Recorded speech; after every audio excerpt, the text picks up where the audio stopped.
마음이 드셨다면 구독, 좋아요 꼭 부탁드리겠습니다. 고맙습니다. 시청자 여러분 안녕하십니까? 김동수입니다. 정부가 기습적으로 발표한 부동산 대책으로 인해서 1주택자들과 실수요자들의 분노가 쏟아지고 있습니다. 서울 아파트 매수는 60%를 차지하는 것이 무려 30, 40대입니다. 그런데 30, 40대가 대출이 막히자 원하는 지역에 아파트 진입하는 것이 불가능하게 되었다고 울분을 터뜨리고 있는 것입니다. 또한 1주택자들 중에는 그냥 가만히 있었는데 징벌적 보유세 폭탄을 맞았다고 불만입니다. 여러분들도 아시다시피 공시가격이 인상되었습니다. 종합부동산세 과세표준과 세율이 인상되는 바람에 보유세 부담이 커졌다는 이유가 되겠습니다. 잘못은 정부가 저지르고 왜 국민들에게 세금 날벼락을 안기느냐고 항변이 대단합니다. 정부는 세제와 금융을 망라한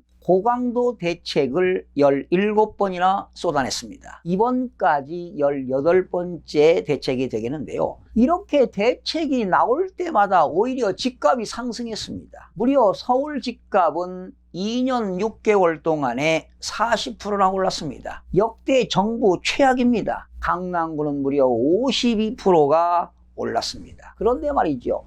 집값이 올라가도 문제고 떨어져도 문제입니다. 그런데 올라가는 게 더 문제가 큽니다. 집값이 올라가게 되면은요, 이런 불로소득이 생기기 때문에 오히려 가계부채가 증가하는 것으로 조사가 되었습니다. 현재 우리나라의 가계부채가 무려 1630조입니다. 다행히도 지금 한국은행의 기준금리가 1.25%라서 그런데 만약에 어떤 세계 경제에 어떤 크나큰 변화가 와서 금리가 인상이 된다면 금리 인상으로 거품이 꺼지게 되면은 주택 가격이 또 폭락할 수 있습니다. 이럴 때는 정말 크나큰 경제 위기가 올 수도 있습니다. 사실상 지금 서울 같은 경우는요, 신규 아파트 공급 부족이 근본적인 원인 아니겠습니까? 그럼에도 불구하고 정부는 오로지 규제 폭탄만 퍼붓기만 합니다. 이번 대책도 지난 17차례 대책처럼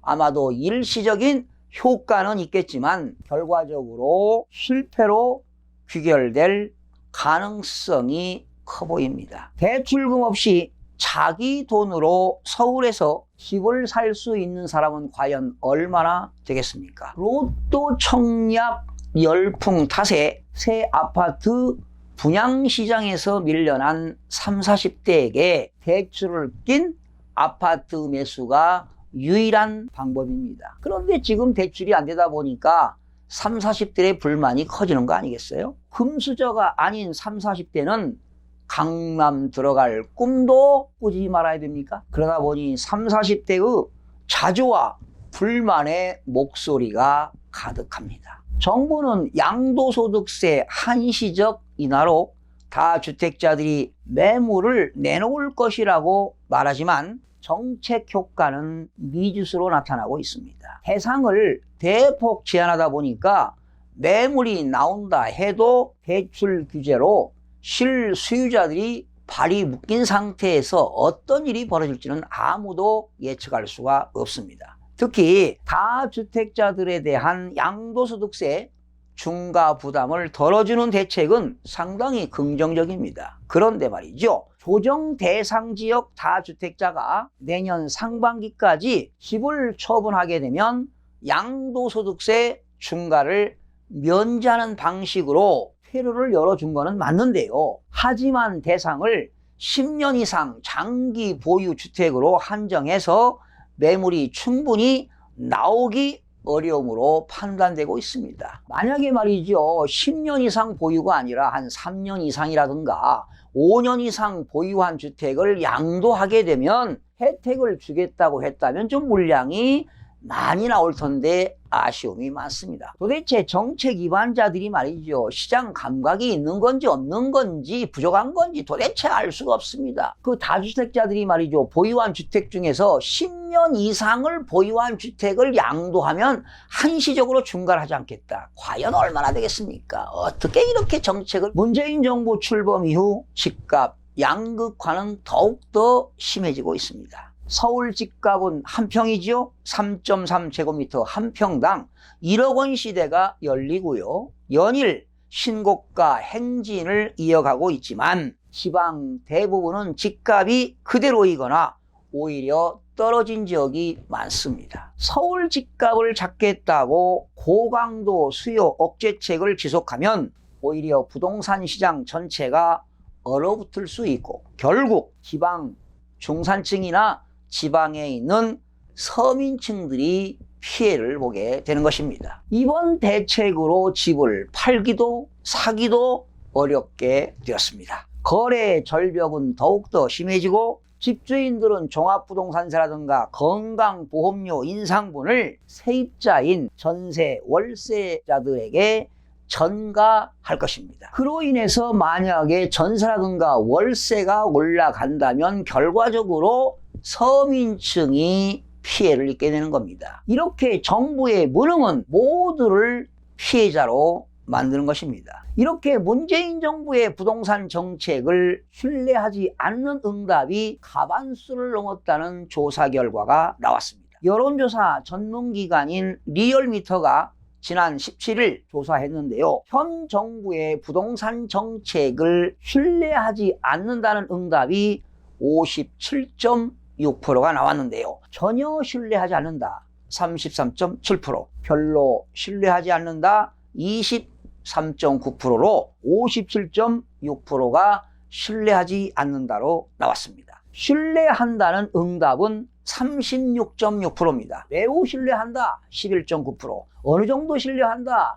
24.7%, 모르겠다 5.8%가 나왔습니다. 이렇게 이 정권의 정체는 도대체 무엇입니까? 평등과 공정과 정의라는 달콤한 약속과 달리 중산층과 서민층을 지켜주지 못한 무능한 정권인가요? 현 정부의 출범 당시 6억 635만 원이었던 서울 아파트 중위가격은 지난달 8억 8,014만 원으로 무려 45%나 뛰었습니다. 내년에 3기 신도시 토지 보상비가 무려 40조 원이 풀리게 되는데요. 바로 이 돈들이 부동산 시장으로 유입된다면 또 다른 혼란이 벌어질 수도 있습니다. 그래서 개인적인 생각인데 이렇게 보상비가 풀린 이런 자금들이 벤처기업이라든가 그런 투자로 유인될 수 있는 그런 정책을 마련해야지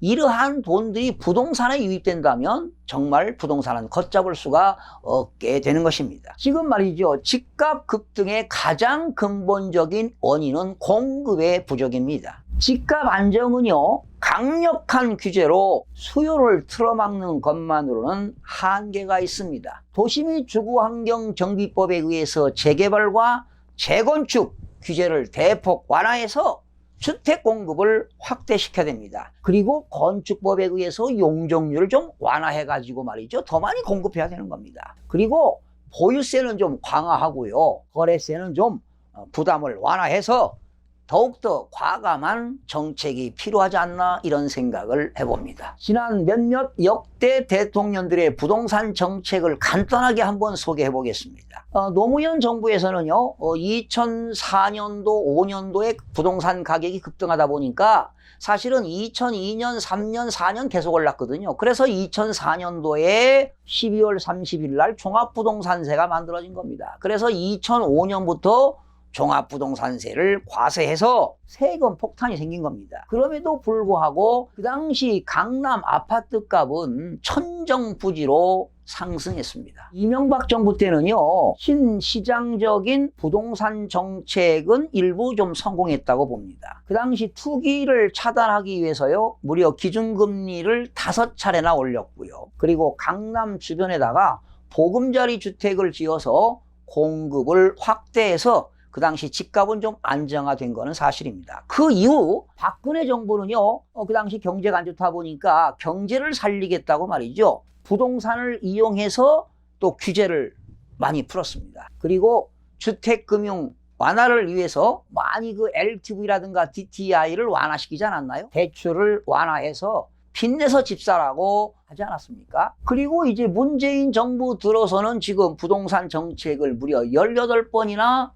발표했음에도 불구하고 집값은 계속 올라가고 있습니다. 18번째 대책은 강력한 대출 규제를 강화했죠. 그리고 종합부동산세인 보유세를 강화하고 특히 양도소득세도 강화를 시켰습니다. 이제 뭐 국회에서 소득세법이 통과가 돼야 되겠지만 말이죠. 그리고 분양가 상한제 등 다양한 정책을 내놨습니다. 또한 앞으로 시중에 말이죠. 유동자금이 잔뜩 풀려 있고 유동자금이 지금 많은데 말이죠. 공급 부족 등으로 가격이 오를 것이라는 오히려 신호를 내보내고 있지 않나 이런 생각이 들어갑니다. 문 대통령과 관계 부처는 고통받는 서민의 현실을 정확히 파악해야 합니다. 착취적인 부동산 광풍을 집권 세력이 즐기는 것은 죄악입니다. 무능과 판단 착오를 사과하고 서민의 눈물을 닦아줘야 합니다. 시청자 여러분들의 많은 고견을 부탁드리겠습니다. 시청해주신 여러분 대단히 고맙습니다. 열심히 하겠습니다. 내일 아침에 찾아뵙겠습니다.